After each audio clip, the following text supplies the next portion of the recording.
नमस्कार, मैं धीरेन्द्र श्री सोसाइटी की तरफ से आप सबका इस लाइव वेबिनार पे हार्दिक स्वागत करता हूँ। ये वेबिनार ऑर्गेनाइज किया जा रहा है श्री अरविंदो सोसाइटी द्वारा और इसे स्पॉन्सर कर रहे हैं एचडीएफसी बैंक। हम पिछले 1.5 महीनों से आपसे नवाचारों पर डिस्कशन कर रहे हैं। हमने कई राज्यों के नवाचार आपके साथ डिस्कस किए और इसी सीरीज में हम इस वक्त पिछले 3 दिनों से जिस स्टेट की इनोवेटिव आइडियाज पे, जिस स्टेट की इनोवेटिव बुकलेट पे आपसे डिस्कस कर रहे हैं, वो स्टेट है कर्नाटका।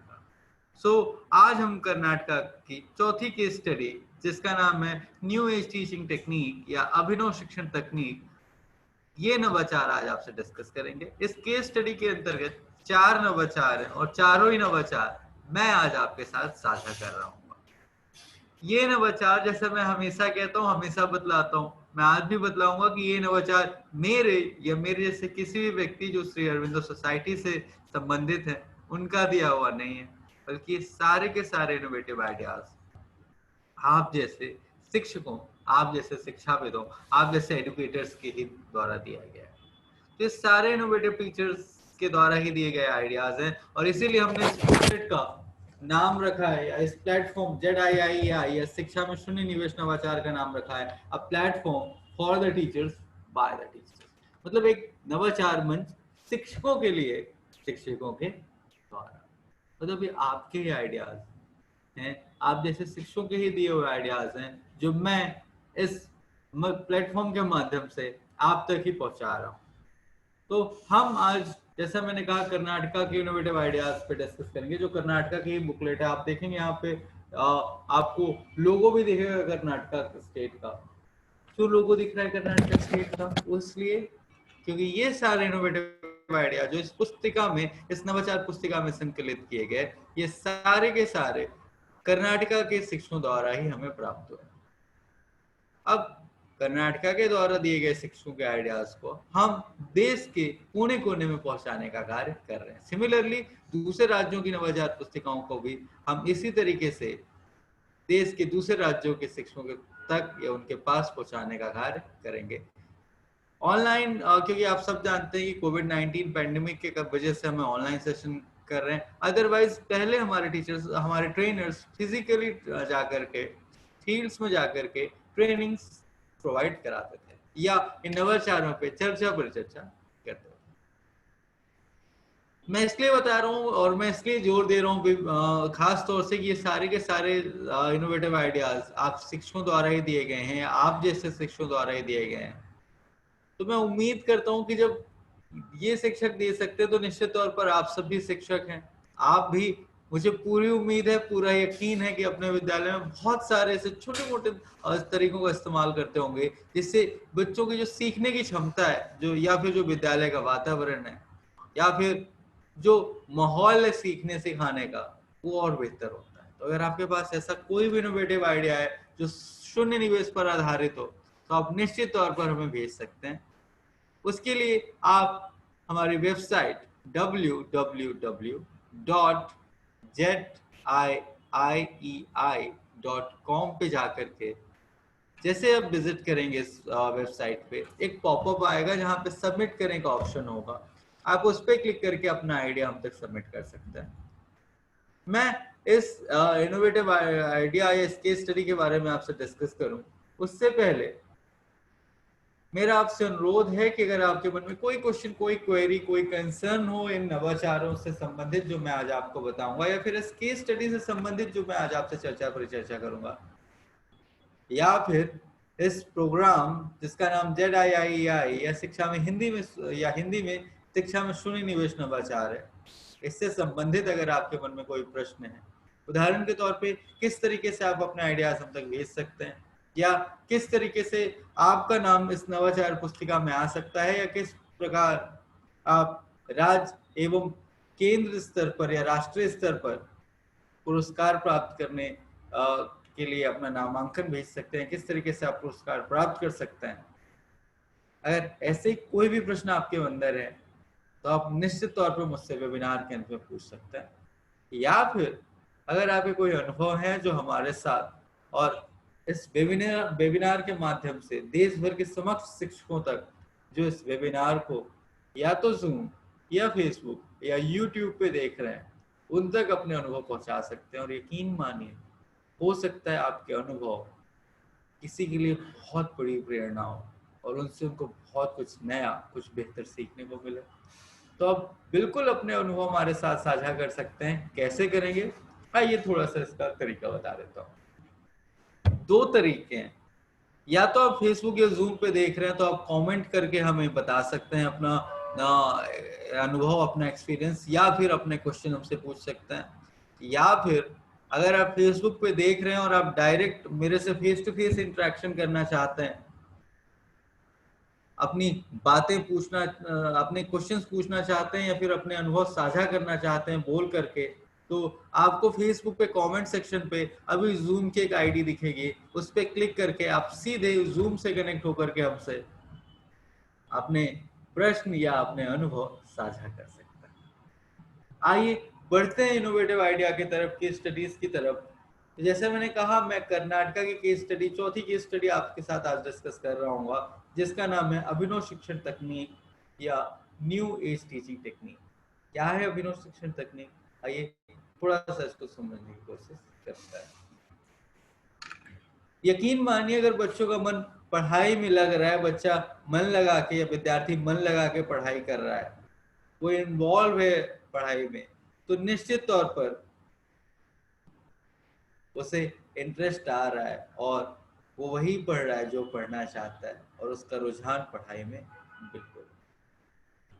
पर ये कब होता है? जब ये तभी होता है जब किताबों से परे या किताबों से हटकर शिक्षागत गतिविधि आधारित हो, तो बच्चे बड़ी आसानी से सीख जाते हैं और सीखने में इंटरेस्ट भी उनका ज्यादा आता है। टीचर ने कहा कि सर, ऐसा नहीं कि हमें पढ़ाने में इंटरेस्ट नहीं है, हमें पढ़ाने में बहुत इंटरेस्ट है, और इसीलिए हम इस पेशे में आए, हम शिक्षक बने। पर कोई भी चीज, कोई भी काम आपको कितना भी पसंद हो, जब आप रोज रोज उसको करते हैं तो कहीं ना कहीं इंटरेस्ट में थोड़ी सी कमी आ जाना लाजमी है। हम 5, 10, 15, 20, 25, 30, 35 सालों से वही वही पढ़ा रहे हैं। अब तो ये स्थिति आ गई कि जो सिलेबस है वो ऑलमोस्ट रट सा गया है। हम कक्षा में जाते हैं और हमने सिलेबस पढ़ाया, या हमें किताब खोलने की भी जरूरत नहीं पड़ती और हम टॉपिक पढ़ा करके या चैप्टर पढ़ा करके आ जाते हैं।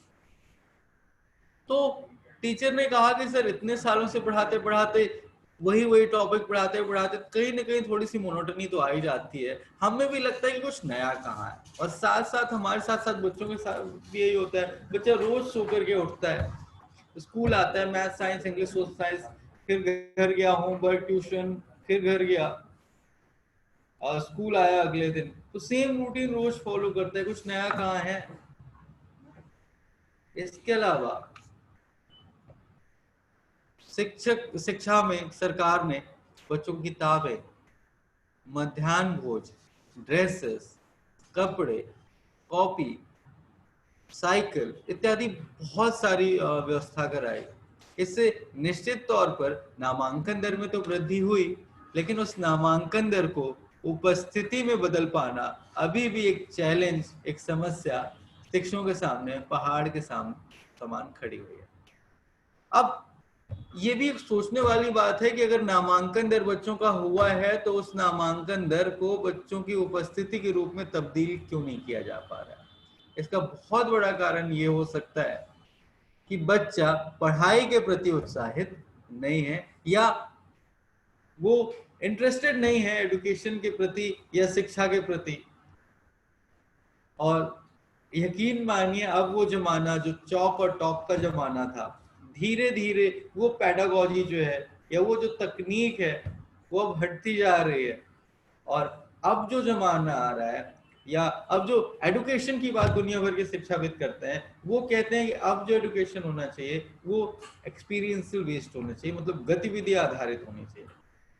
जब बच्चा उस गतिविधि में स्वयं शामिल होता है, सम्मिलित होता है, तो निश्चित तौर पे वो ज्यादा बेहतर तरीके से सीखता है। उसकी जो लर्निंग रहती है वो ज्यादा कॉन्क्रीट रहती है, ज्यादा ड्यूरेबल रहती है, ज्यादा स्ट्रॉन्ग रहती है, ज्यादा लंबे समय तक चलती है। और इसी थॉट के साथ जब इतने सारे फायदे हैं गतिविधि आधारित शिक्षण के, तो क्यों ना गतिविधि को ही आधार बनाया जाए, क्यों ना नए नए तरीके निकाले जाएं जिससे बेहतर इंटरेस्ट, ज्यादा रुझान, ज्यादा बेहतर लगाव स्थापित हो शिक्षक और विद्यार्थी दोनों का शिक्षा के प्रति। और इसी सोच, इसी थॉट के साथ हमारे टीचर्स ने जो इनोवेटिव आइडियाज आज दिए, मैं आज उनका आपसे डिस्कशन करूंगा। पहला जो इनोवेटिव आइडिया डिस्कस करूंगा मैं इस सीरीज में, उसका नाम है रिवॉल्विंग प्लैनेट या घूमते हुए ग्रह। कौन कौन से शिक्षक हैं जिन्होंने ये इनोवेटिव आइडियाज दिए, आइए हम उनके नाम सबसे पहले आपके सामने रख देते हैं। जो टीचर्स हैं, पहले टीचर है अरविंद कुमार सर, जो कि बिदार डिस्ट्रिक्ट से हैं। फिर श्रीकांत सर हैं जो कि रीवनपल्ली कलबुर्गी से हैं। इसके अलावा रविंद्र सर हैं जो कि थुंडला कोप्पल से हैं, और जया देवी मैम जो कि बन्नूर कलबुर्गी से है। तो ये वो 4 टीचर्स हैं जिन्होंने ये इनोवेटिव आइडियाज दिए। मैं एक एक करके उन सारे इनोवेटिव आइडियाज को आज आपके सामने डिस्कस कर रहा हूँ। पहला जो इनोवेटिव आइडिया, जैसे मैंने कहा, उसका नाम है घूमते ग्रह या रिवॉल्विंग प्लैनेट। क्या है रिवॉल्विंग प्लैनेट, आइए थोड़ा सा इसको समझने की कोशिश करते हैं। बच्चों के लिए ग्रह हमेशा से ही उनको समझना कि कितने दिन में क्या चक्कर लगाते हैं, दिन रात कैसे होता है, सूर्य ग्रहण चंद्र ग्रहण कैसे होता है, सूर्य कितनी दूर है पृथ्वी से, सूर्य के चक्कर ग्रह कैसे लगाते हैं, और खुद ग्रह आप खुद को भी किस तरीके से अपनी धुरी में घूम रहे होते हैं। बच्चों के लिए समझ पाना काफी मुश्किल हो जाता है। यकीन मानिए मेरे लिए भी जब मैं बच्चा था तो बड़ा डिफिकल्ट था ये समझना कि ग्रह कैसे सूर्य के भी चक्कर लगाते हैं और खुद भी गोल गोल घूमते हैं, दिन और रात कैसे होता है, एक साल किस तरीके से होता है, क्यों एक साल 365 दिन का ही होता है या 365 दिन 6 घंटे का ही होता है, हर चौथा साल 366 दिन का क्यों हो जाता है, लीप ईयर क्यों होता है? ये सब ग्रहों से ही तो है, ये सब ग्रहों की परिक्रमा से ही तो है।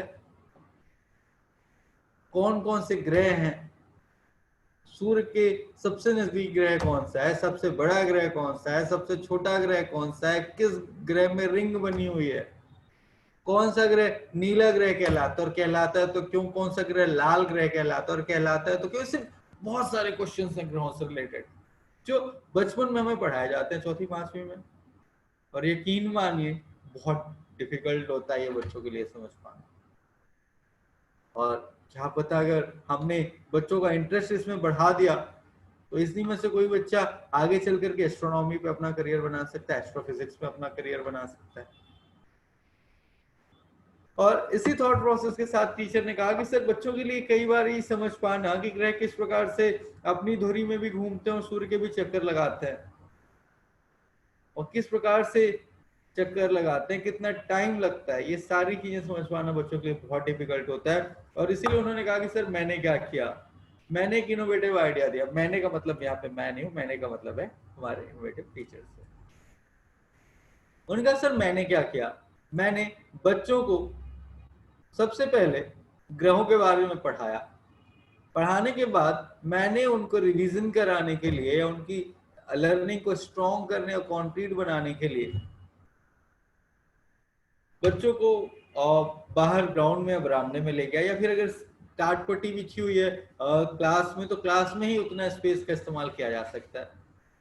बच्चों के एक स्टिकर लगा दिए जाते हैं, उनको अलग अलग ग्रहों का या फिर सूर्य का नाम दे दिया जाता है, तो सारे बच्चों के अपने स्टिकर लगे होते हैं।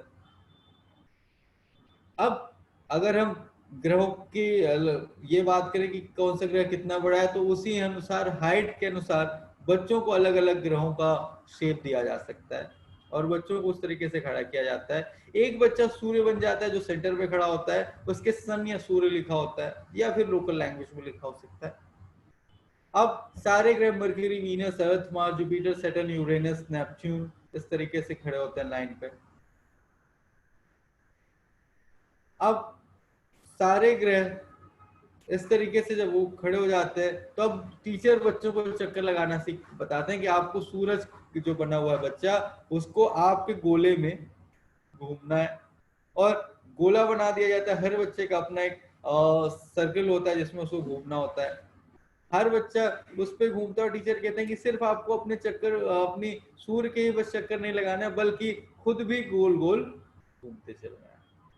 अब बच्चा, आपको नहीं लगता बड़ी आसानी से समझ जाएगा किस प्रकार से सूर्य के चक्कर लगाते हैं दूसरे ग्रह, और किस प्रकार से सारे ग्रह अपने ही धुरी में स्वयं भी घूम रहे होते हैं बड़ी आसानी से। सूर्य ग्रहण चंद्र ग्रहण क्या होता है, ये भी एक बच्चे को सूर्य बना करके, एक बच्चे को पृथ्वी और एक बच्चे को चंद्रमा बना करके बड़ी आसानी से सूर्य ग्रहण और चंद्र ग्रहण भी समझाया जा सकता है। ऐसे ही कौन सा ग्रह कितना टाइम लेता है, कौन सा ग्रह जैसे मैंने कहा सबसे बड़ा है, शनि के अगर रिंग है सैटर्न के, तो सैटर्न के रिंग है वो भी स्टिकर बना दिया जाता है और बच्चे को रिंग या तो बना करके पहना दिया जाता है कागज का ही, या फिर उस पे जो ग्रह बनाया है उस पे रिंग बना दी जाती है। तो इस तरीके से बच्चों को बड़ी आसानी से आप प्लैनेट्स के बारे में, सूरज एक स्टार है तो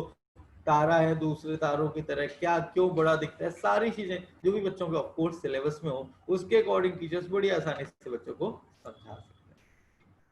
आई एम श्योर ये इनोवेटिव आइडिया आपको अच्छा लगा होगा। आइए बढ़ते हैं हमारे दूसरे इनोवेटिव आइडिया की तरफ, जिसका नाम है लेट्स टॉक एंड वॉक।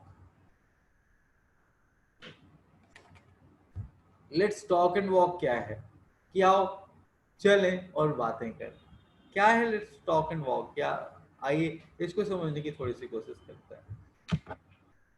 बच्चों के लिए या किसी के लिए कॉम्प्लेक्स टॉपिक्स कई बार किताबों में ऐसे होते हैं कि उन्हें सिर्फ पढ़ करके या बोल करके या कक्षा में सिर्फ चौक के माध्यम से समझा देना आसान नहीं होता, या बच्चों के लिए उसे समझ पाना आसान नहीं होता।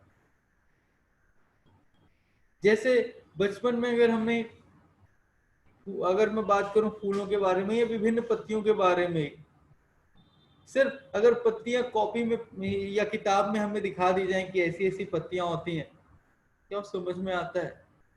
या समझ में आएगा तो कि बोर्ड में या किताबों में बनाए गए पत्तियों के आकार से ज्यादा समझ में आता है? या आप खुद बताइएगा, जब बच्चा स्वयं जाकर के आपकी सराउंडिंग में डिफरेंट डिफरेंट या भिन्न भिन्न प्रकार की पत्तियां देखे और उनसे खुद महसूस करे, उनके नसों को देखे, उनके शेप्स को, उनके आकार को देखे, वो चिकनी है खुरदुरी ये देखे, उन्हें महसूस करे, तो वो तब ज्यादा अच्छे तरीके से। स्वाभाविक सी बात है, आप सबका भी आंसर यही होगा कि सर जब बच्चा स्वयं महसूस करेगा आसपास के सराउंडिंग में तो ज्यादा अच्छे तरीके से वो बता पाएगा। टीचर ने कहा सर मैंने सोचा क्यों ना बच्चों को ऐसे ही गतिविधि का इस्तेमाल करते हुए हम बच्चों को सिखाने का प्रयास करें, और ऐसे में जब बच्चे सीखेंगे तो ज्यादा एंजॉय करेंगे और ज्यादा बेहतर तरीके से उनकी लर्निंग होगी। और इसी तरीके से टीचर ने एक इनोवेटिव आइडिया दिया, लेट्स टॉक एंड वॉक, क्या बात चले और बात करें। ये जो इनोवेटिव आइडिया है इसके 3 स्टेप्स होते हैं इम्प्लीमेंटेशन के, क्रियान्वयन के। पहला जो स्टेप है वो है ग्रुप डिस्कशन और इनफॉर्मल इंटरेक्शन। मतलब बच्चों की और शिक्षक की आपस में बातचीत ये इनफॉर्मल तरीके से होती है। इनफॉर्मल मतलब इसमें बहुत फॉर्मल कोई डिस्कशन नहीं होता है, मित्रवत तरीके से आपसी चर्चा परिचर्चा शिक्षक और विद्यार्थियों के बीच में होती है। उदाहरण के तौर पे शिक्षक ने पेंसिल देखी तो बच्चे से पूछ सकते हैं कि बताओ ये पेंसिल आपको पता है कैसे बनती है, किस चीज की बनी हुई है? जिससे आप पेंसिल के अंदर जो काला काला होता है जिससे आप लिखते हो किस चीज का बना होता है? ये जो पेपर जिस पे आप लिख रहे हो, आपको पता है ये पेपर किस चीज का बना हुआ है? बहुत सारे बच्चों को नहीं पता होता कि पेपर कैसे बनता है या किस वस्तु से बनता है। इसी तरीके से टीचर बहुत सारे क्वेश्चन पूछ सकते हैं किसी भी चीज का। फॉर एग्जांपल टीचर ने अगर मास्क निकालना बच्चों को सिखाया तो मास्क क्या होता है, ये innovative idea usually upper primary मतलब मिडिल और हायर सेकेंडरी स्कूल्स के साथ इम्प्लीमेंट ज्यादा आसानी से किया जा सकता है। तो टीचर बच्चों को किसी भी वस्तु का मास निकालना, किसी का वॉल्यूम पता करना इत्यादि भी विभिन्न विभिन्न चीजों के माध्यम से सिखा सकता है। तो इस तरीके से टीचर्स बहुत सारी बातें बच्चों को बात बात में ही बच्चों से प्रश्न पूछते हुए उनके साथ डिस्कशन करते चलते हैं और बच्चों को बड़ी आसानी से समझ में आता जाता है। दूसरा जो इसका स्टेप है वो है एक्सपीरियंशियल या एक्सपेरिमेंट बेस्ड लर्निंग। मतलब प्रैक्टिकल के माध्यम से जब बच्चा स्वयं एक्सपेरिमेंट करता है, प्रयोग के माध्यम से शिक्षण, तो बच्चा प्रयोग करके बहुत सारी बातें सीखता है। अब प्रयोग के माध्यम से कैसे? उदाहरण के तौर पे बच्चों को हमें वॉल्यूम के बारे में बताना है, किस चीज का वॉल्यूम क्या होता है, कितना स्पेस कौन सी चीज लेती है। बड़ी आसानी से बच्चों को सिखाया जा सकता है। बच्चों को या तो शिक्षक कक्षा में या फिर घर के लिए उन्हें होमवर्क दे सकते हैं कि आप 3 बर्तनों में 3 ग्लास में पानी डालोगे और एक में आपको लकड़ी का टुकड़ा डालना है, सिमिलरली दूसरे में आपको गेहूं डालना है उसी क्वांटिटी का, और तीसरे में आपको एक लोहे का टुकड़ा डालना है। और कल आपको मुझे बताना है कि तीनों में आपने क्या क्या अंतर देखा, तीनों के आकार में आपने क्या अंतर देखा। अब बच्चा जब पानी में डालेगा तो स्वयं पाएगा कि जो व्हीट है, जो गेहूं है, वो ज्यादा बड़ा हो जाएगा, उसका साइज वो फूल जाएगा। सिमिलरली जो लकड़ी का टुकड़ा है उसमें बिल्कुल थोड़ा सा ज्यादा फूलेगा, बट गेहूं के कंपैरिजन में क्योंकि उसके पोर्स इतने ढीले नहीं होते हैं, उसमें ज्यादा अंतर नहीं आएगा। और जो लोहे का टुकड़ा है उसमें बिल्कुल भी अंतर नहीं होगा। तो बच्चे बड़ी आसानी से सीख जाते हैं। उदाहरण के तौर पर ऐसे ही पानी गर्म करना, आपको जैसे पता है वो ही होगा कि हम कागज में भी पानी गर्म कर सकते हैं और पानी वो कागज जलेगा।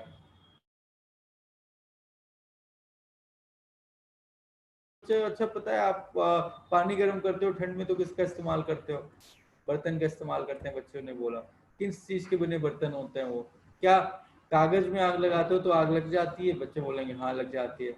पर टीचर ने कहा हम तो पानी गर्म कर सकते हैं कागज पे और कागज नहीं जलेगा। तो बच्चे यकीन नहीं करेंगे। आप खुद उन्हें दिखा सकते हैं किस तरीके से आप कागज पे ही पानी गर्म कर सकते हैं। तो ऐसे कई सारे तरीके हैं जो प्रयोग के माध्यम से शिक्षक बच्चों को बताते हैं। और तीसरा जो तरीका है वो है साइंस वॉक।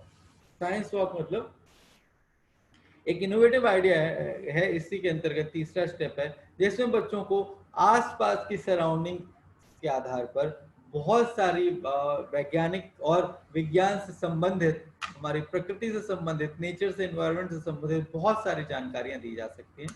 इसमें शिक्षक बच्चों को बोलते हैं कि आप इस गतिविधि के बारे में बताते हैं, उन्हें बोलते हैं कि आप अपने साथ एक कॉपी और पेन या पेंसिल लेकर के बाहर जाएंगे और आसपास जिन जिन वस्तुओं को आप, फॉर एग्जांपल अगर जैसे मैंने कहा लीव्स के बारे में, तो टीचर्स बच्चों को बताते हैं कि लीव्स आसपास सराउंडिंग में देखोगे और कौन सी लीव, कौन सी पत्ती कैसी है, क्या गुण है, उसको आप लिख करके लाओगे।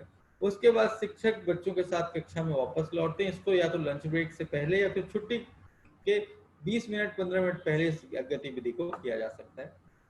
अब बच्चे अपने ऑब्जर्वेशन लिखते हैं कि उन्होंने क्या क्या चीजें देखी, क्या क्या महसूस किया, और फिर एक एक करके बच्चों के साथ इस पे डिस्कशन होता है। बड़ी आसानी से बच्चे बहुत सारी इंफॉर्मेशन सिर्फ गतिविधि के आधार पर या फिर चलते और बातें करते हुए बहुत कुछ सीख लेते हैं।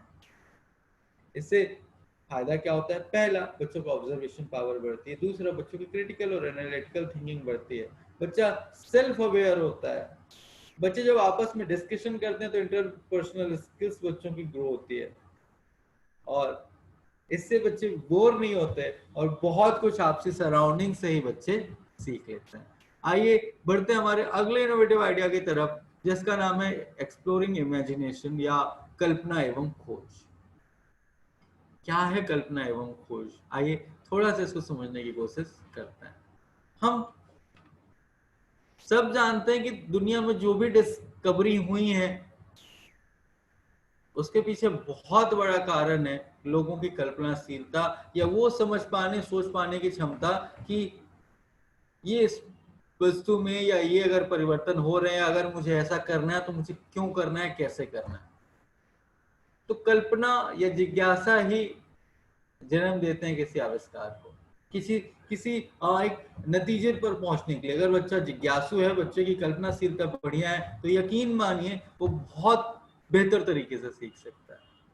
कई बच्चों को आपने देखा होगा बहुत प्रश्न करता है, और यकीन मानिए बच्चे के अंदर जितनी क्यूरियोसिटी होती है, कई बार जब जैसे जैसे हम अडल्ट होते जाते हैं, हम चीज़ों को एक्सेप्ट करते जाते हैं, हमारे अंदर उतनी क्यूरियोसिटी या उतनी जिज्ञासा नहीं होती।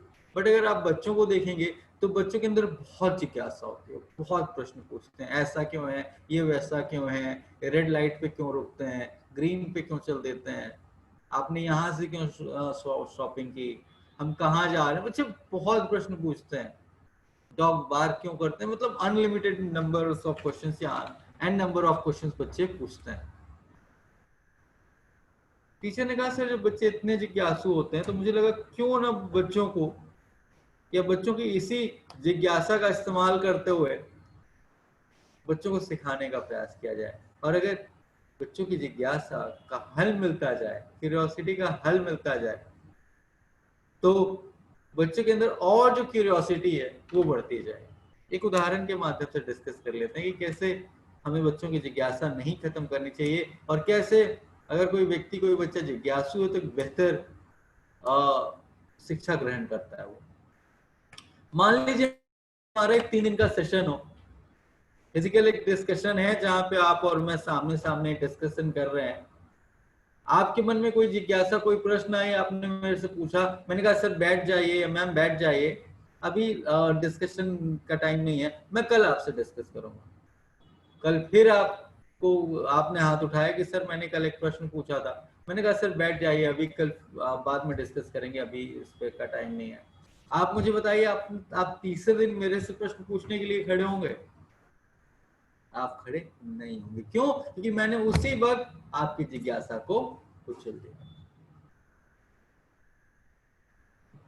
तो बच्चों के साथ भी यही होता है कि अगर उनके मन में कोई क्वेश्चन आता है, हम उसे आंसर नहीं करते, उनके मन में कोई जिज्ञासा आती है, हम आंसर नहीं करते हैं, तो यकीन मानिए धीरे धीरे बच्चे फिर प्रश्न पूछना बंद कर देते हैं। इसके विपरीत अगर बच्चों की जिज्ञासा का हल होता है, आप उन्हें आंसर करते हैं, और कुछ भी डाउट होता है तो बच्चा आपके पास आता है, तो यकीन मानिए आज अगर उसके मन में कोई डाउट है और 5 टीचर यहाँ पे उससे 10 मीटर की दूरी पे खड़े हैं और आप 100 मीटर दूर ग्राउंड में खड़े हुए हैं, तो बच्चा भागते हुए आप ही के पास आएगा, क्योंकि आप उसके प्रश्नों को हल करते हैं, आप उसकी जिज्ञासाओं को समाप्त करते हैं।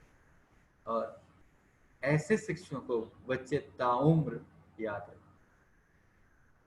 तो जिज्ञासा ही जब पहला कदम है सीखने के लिए, तो टीचर ने कहा, मैंने सोचा कि क्यों ना सर बच्चों की कल्पनाशीलता को और अन्वेषण क्षमता को बढ़ाने के लिए क्यों ना बच्चों की इसी कल्पनाशीलता का इस्तेमाल किया जाए, उनकी ऑब्जर्वेशन स्किल्स को और बेहतर निखारा जाए। इसके तहत 3 स्टेप्स होते हैं। पहला व्हाट टू एक्सप्लोर, दूसरा हाउ टू एक्सप्लोर, और तीसरा उसका कंक्लूजन। या हिंदी में बोलूं तो पहला कि क्या खोजना है, दूसरा कैसे खोजना है, और तीसरा क्या हमने सीखा या इसका रिजल्ट क्या हुआ। इसके तहत शिक्षक सबसे पहले बच्चों के साथ ये डिस्कस करते हैं कि हमें क्या एक्सप्लोर करना है, क्या चीजें खोजनी है, किन किन चीजों को पता करना है। टीचर बच्चों को बोलते हैं कि आप अपनी नोटबुक में नोट डाउन करते चलेंगे। उदाहरण के तौर पर हमें यातायात के संसाधनों के बारे में मान लीजिए टीचर बच्चों को एक्सप्लोर कराना चाहते हैं, खोज करवाना चाहते हैं, ढूंढवाना चाहते हैं, उनकी जिज्ञासा को बेहतर बनाना चाहते हैं, तो टीचर बच्चों से ही बोलते हैं कि आप अपने आसपास की सराउंडिंग में जिन जिन यातायात के साधनों को देखते हैं आप उनको लिख के लाइए, और जिन जिन को आपने देखा है अभी तक उनको भी आप लिख के ला सकते हैं। तो बच्चे लिख के लाते हैं, ज्यादातर बच्चे बाइक, स्कूटर, कार, ट्रक, बस, रेलगाड़ी इत्यादि लिखेंगे। टीचर अब बच्चों से पूछते हैं कि बताइए कई, अगर बच्चे कोई भी बच्चा एरोप्लेन नहीं लिखता है तो टीचर एरोप्लेन, हेलीकॉप्टर, शिप जैसे उदाहरण भी बच्चों को देते हैं, जिससे बच्चों की का ज्ञान बढ़े, और इनका बारे में भी बताते हैं कि किस तरीके से चलते हैं, कहाँ चलते हैं, और क्या इस्तेमाल इनका होता है। ये इसके अतिरिक्त शिक्षक अब बच्चों से ही पूछते पूछते हैं या बोलते हैं कि आपको ये भी पता करना है कि ये वस्तुएं या ये यातायात के साधन ईंधन के रूप में क्या प्रयोग करते हैं या क्या इस्तेमाल करते हैं। अब बच्चे इसके बारे में पूछते हैं, वो अब टीचर बोलते हैं कि आप अपने बड़ों की भी सहायता ले सकते हैं, उनसे पता कर सकते हैं। अब बच्चा पता करता है, खुद एनालाइज भी करता है कि जो गाड़ी है उसमें तो किक मारना पड़ता है, पेट्रोल डलवाते हैं बाइक में, कार में या ट्रक में डीजल डलवाते हैं, लेकिन साइकिल में तो कुछ नहीं डलवाते, तो साइकिल किससे चलती है? तो साइकिल हवा के माध्यम से उसमें चलती है या उसके ट्यूब में हवा डलती है। जो बाइक है उसमें पेट्रोल डलता है, ट्रक वगैरह में डीजल डलता है इत्यादि। ये जानकारी बच्चे स्वयं एकत्रित करते हैं। इसके बाद शिक्षक बच्चे इन सारी बातों को लिखते हैं और फिर आता है इसका तीसरा स्टेप जो है कंक्लूजन या इसका परिणाम कि क्या क्या निकला, क्या क्या बच्चों से ने सीखा। टीचर अब बच्चों के साथ डिस्कस करते हैं कि कौन कौन से ईंधन है जिनका इस्तेमाल हुआ।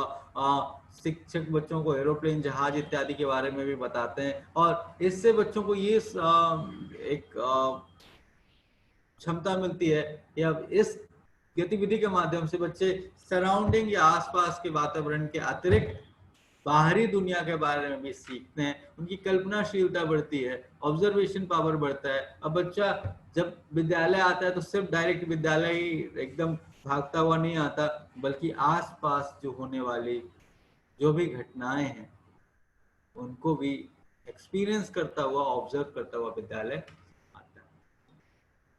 आइए बढ़ते हैं हमारे अगले इनोवेटिव आइडिया की तरफ, जिसका नाम है नंबर लाइन गेम। क्या है नंबर लाइन गेम? आइए इसको समझने की थोड़ा सा कोशिश करते हैं। अक्सर देखा गया है कि गणित जो है ज्यादातर बच्चों को टफ लगता है, बहुत बच्चे गणित से भागते हैं।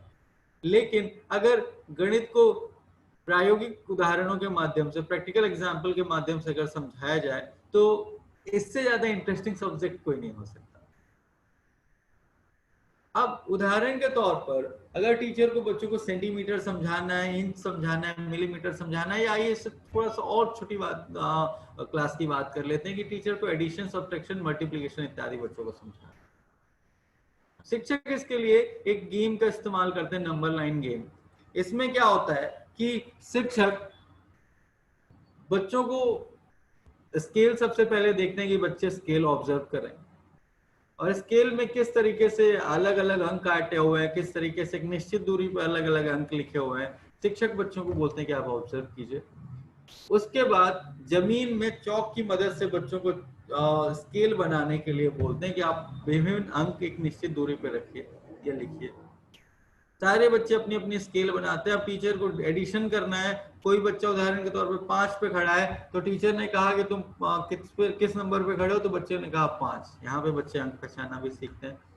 टीचर ने कहा कि मान लो कि तुम्हें 4 आम मैंने दिए, तो अब तुम्हारे पास कितना हुआ, या 4 सेंटीमीटर अगर तुम और मूव किए तो तुम किस अंक पे पहुंचोगे।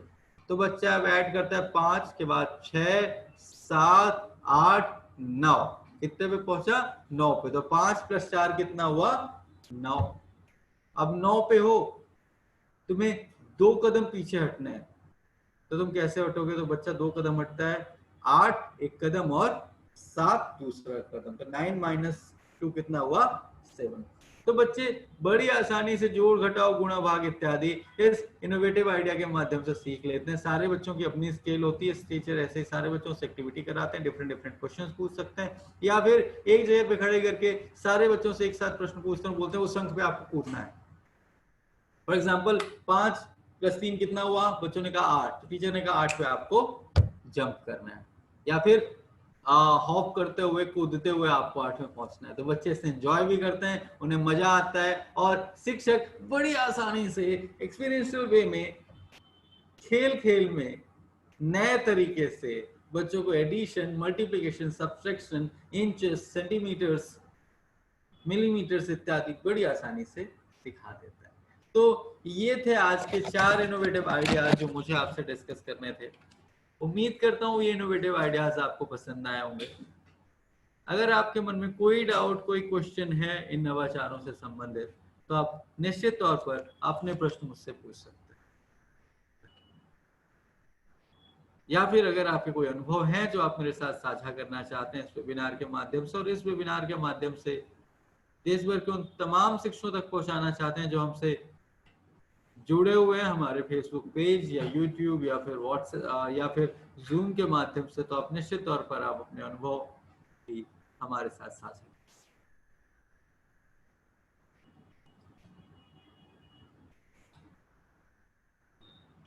मुझे इतनी देर तक सुनने के लिए मैं आप सबका हृदय से आभारी हूँ। उम्मीद करता हूँ कि ये नवाचार आपको अच्छे लग रहे होंगे। और एक उम्मीद और, जैसे मैं हमेशा कहता हूँ कि जब आप अपने विद्यालय में जाएं, जब विद्यार्थी विद्यालय में आ रहे हों, तो इन इनोवेटिव आइडियाज में से, इन नवाचारों में से वो नवाचार कोई भी एक कम से कम नवाचार जो आपको अच्छा लगा या जो आपके दिल को छू गया, मुझे पूरी उम्मीद है और मेरी रिक्वेस्ट है कि आप कम से कम एक नवाचार अपने विद्यालय में अवश्य रूप से करें। और यकीन मानिए, मैं पूरे दावे के साथ कह सकता हूँ कि उस नवाचार से निश्चित तौर पर जो परिणाम आएंगे वो बेहतर होंगे। इससे विद्यार्थियों को लाभ मिलेगा, और जब विद्यार्थी लाभान्वित होते हैं तो शिक्षक के लिए तो इससे बड़ी बात कुछ हो ही नहीं सकती। इसी उम्मीद के साथ मैं आज के वेबिनार को विराम देता हूँ। कल फिर आपसे मुलाकात होगी, तब तक के लिए अपना ख्याल रखिए।